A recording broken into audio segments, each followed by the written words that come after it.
one of the things we haven't heard too much about are some of the eccentric people who really showed a lot of go and a lot of initiative, innovativeness. And one person that comes out, and it's the McCurdy family who really knows the story better than anyone, but a lady by the name of Martha Morse lives here.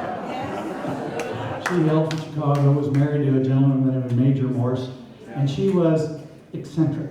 I don't know how you best describe her, but if I said she put her lipstick on with a baseball bat, you'd get the drift. She was a wonderful person. And in the 70s, after Major had tipped over, she reloaded. And she really reloaded. She married a gentleman by the name of Frank Woolley. And that won't mean much to a lot of us, but he was the Gordie Howe. He was the Wayne Gretzky of cricket in the 20s in England. He was so famous, he was unbelievable. And this gentleman stood 6-something. He walked as if you could just see, as a little guy, you go, ooh, that's a serious man. He'd walk down the street. Amazing person. Anyhow, in 1978, they married, lived in Chester. In 1978, Frank took ill and tipped over. So, as it is, he was so famous, the English Cricket Association, through their Lord's Field, wanted to spread his ashes. And Martha said, cool. Cool. And she carted him in a pail, and off she went to England to make sure that she was set for the big day. And she delivered the pail and said, I'm just off to the hotel, I'll arrive for the ceremony. And they called her at the hotel. She said, we've got a little problem here. Frank has, he's a lot of bone chips, and we really can't spread these on the Lord's cricket field.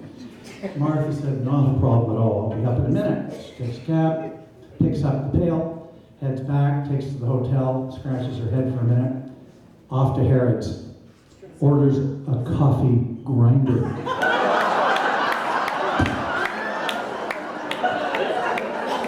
So she marches back to the hotel all night long. Frank is as fine as you can imagine. He's in great shape. She marches the pail back and said, as delivered. Ceremony went on. Thank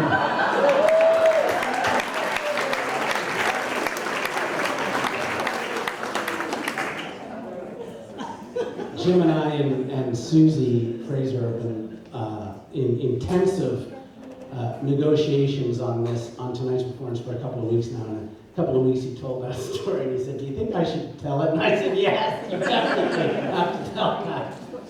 So I've got a very short story that my late father, Hector, wrote.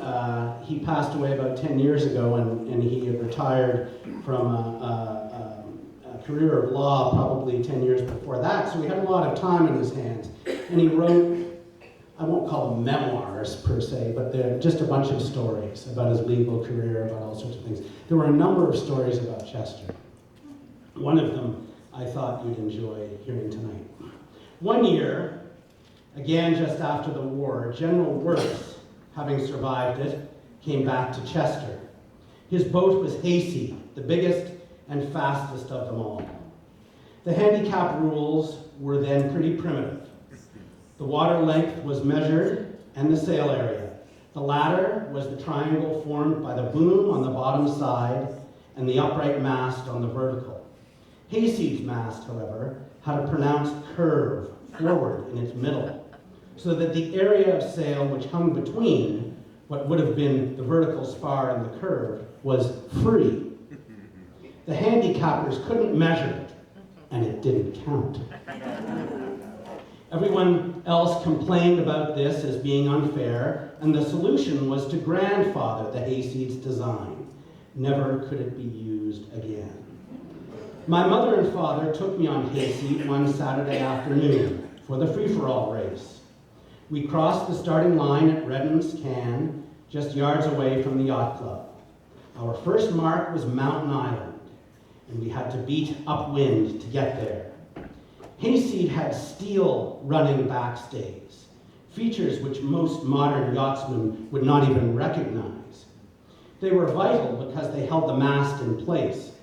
When we tacked, One backstay had to be loosened and the other made taut, and 2 crewmen were assigned to this duty. In those days, the crew wore shirts and ties, a la Commodore Vanderbilt, I guess. So we reached Meisner's Island, in first place at that point, and tacked. The man in the backstay loosened it, but it curled into a loop and sprung tight, with a finger in the middle. I watched, horrified, as the finger went twirling over the side into the ocean. The man whipped off his tie and bound it around his wrist as a tourniquet. The general shouted, "Hard about, we're going home." "No, sir," said the crewman, "we'll finish the race." And we did.